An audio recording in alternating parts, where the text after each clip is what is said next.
Hello dear, today আমি এটা please welcome another vlog. তো আজ আমি চলে এসেছি একটা সুইট মিষ্টি ভ্লগ নিয়ে। তো এই মিষ্টি ভ্লগের অনেক কারণ হচ্ছে, যেহেতু এখন শীতকাল পড়ে গেছে, তো শীতকাল মানেই তো বুঝতে পারছো সবার মুখে একটু মিষ্টি মিষ্টি ভাব। তো মিষ্টি মিষ্টি ভাবটা কাটাতেই আমি চলে এসেছি মিষ্টি নিয়ে। তো দেখতেই পাচ্ছ এটা চুষি কাটা। তো চুষি কাটা পিঠে আমরা কীভাবে বানিয়েছি সেটাই তোমার সাথে শেয়ার করবো। তো চুষি কাটা পিঠে সবার কাছে ফেভারিট, সবাই খুব ভালো খায় শীতের সময়। এই রে একটা পিঁপড়ে চলে এসছে, যাই হোক। তো এই চুষি কাটাটা তোমাদেরকে দেখাবো। তো দেখো অলরেডি বাড়িতে মানে চালটা সেদ্ধ করে চুষি কাটা শুরু হয়ে গেছে, রাতভর সবাই চুষি কেটেছে। দেখো সকালবেলা এটার রেজাল্ট, ও মাই গড সুপার। মানে চুষি কাটা এত সুন্দর করে চুষি কেটেছে, মানে কি বলবো, অবিশ্বাস্যকর, আমার নিজেরই বিশ্বাস হচ্ছে না।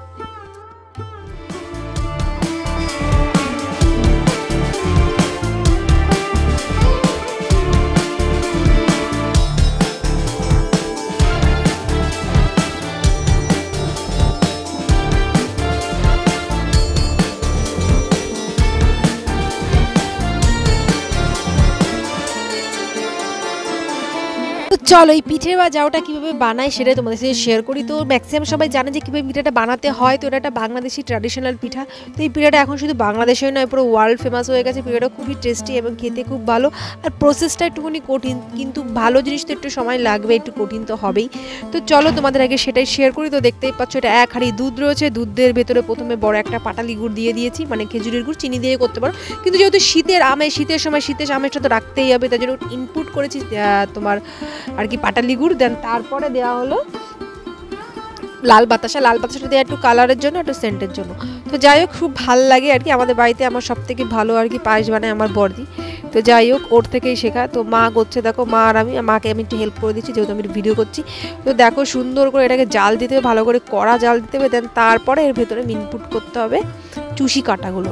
তো সত্যি কথা বলতে কি, এই পিঠেটা মানে চুষি কাটাটা যেরকম সুন্দর হবে, এই পিঠেটাও কিন্তু খেতে তেমনই হয়। মানে এটা কাটার উপরেই সব, পাইলে দর্শনদারি বাদ মে গুণ বিচারি, সেটা কথা না, কিন্তু যত ছোটো কাটা হবে তত এটাকে ভালো হবে। কেন এই মানে এটা তো চালের গুঁড়ো দিয়ে করা, যত ভিজবে ততই ফুলবে। আর বেশি বড় হয়ে গেলে তখন একটু দলা দলা লাগে, ভাল লাগে না।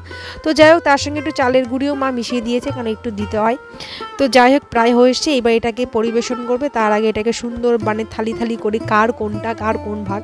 তো আমাদের বাড়িতে কোনো কিছুই অল্প হয় না, মানে যেহেতু আমার মার মেয়েরা রয়েছে অনেক, তো তাই যেটুকু যাই হয় না কোনো বেশি করে করতে হয়, যেটা সব বাড়ি যায়। অনেকে সবসময় আসতে পারে না, তো যখন আসতে পারে না তখন তার বাড়িতে পৌঁছে দেওয়া হয়। তো দেখো এই এক হাঁড়ি পায়েস কিন্তু আমরা নিজেরা তিনজনে খেয়ে শেষ করতে পারবো না, এর জন্য অনেক মানে আমাদের বাড়ির সদস্যরা রয়েছে, তো তাদের দেওয়া হবে। তো প্রথমেই একজনকে দিয়ে টেস্ট করাই যে কেমন হয়েছে। সত্যি কথা বলতে কি, কাউকে টেস্ট করাতে দিতে গিয়ে নিজে টেস্ট করে ফেলেছি। সত্যি খুব ভালো হয়েছিল। দিদি টেস্ট করে বললো ভালো হয়েছে, কিন্তু সত্যিই খুব ভালো হয়েছিল।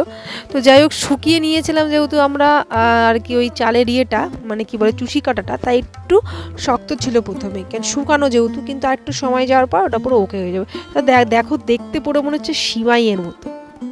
ও মাই গড। তো এটাকে চলো ভাগ করে নিই, ভাগে ভাগে কার কোনটা সেটাই তোমাদের সাথে শেয়ার করি। তো আমার না পিঠে বাটা বেশি একটা ভালো লাগতো না, আমি খুব বেশি ভালো খেতাম না, কিন্তু ইদানিং এই কেন যাই না, কি করে এত প্রেমে পড়ে গেছি এত মিষ্টির, আমি নিজেও যাই না। তো একটা বনগা যাবে, একটা শুটিয়া যাবে, একটা যাবে ঠাকুরনগর, আর এই গাওলায় যেটুকু সেটুকু আমি বাড়ি বসে খাবো। এখনও আমার বাড়িতে রয়েছে, আমি না কোনো জিনিস একবারে খেতে পাইনি, রেখে রেখে অনেক দিন ধরে খাই।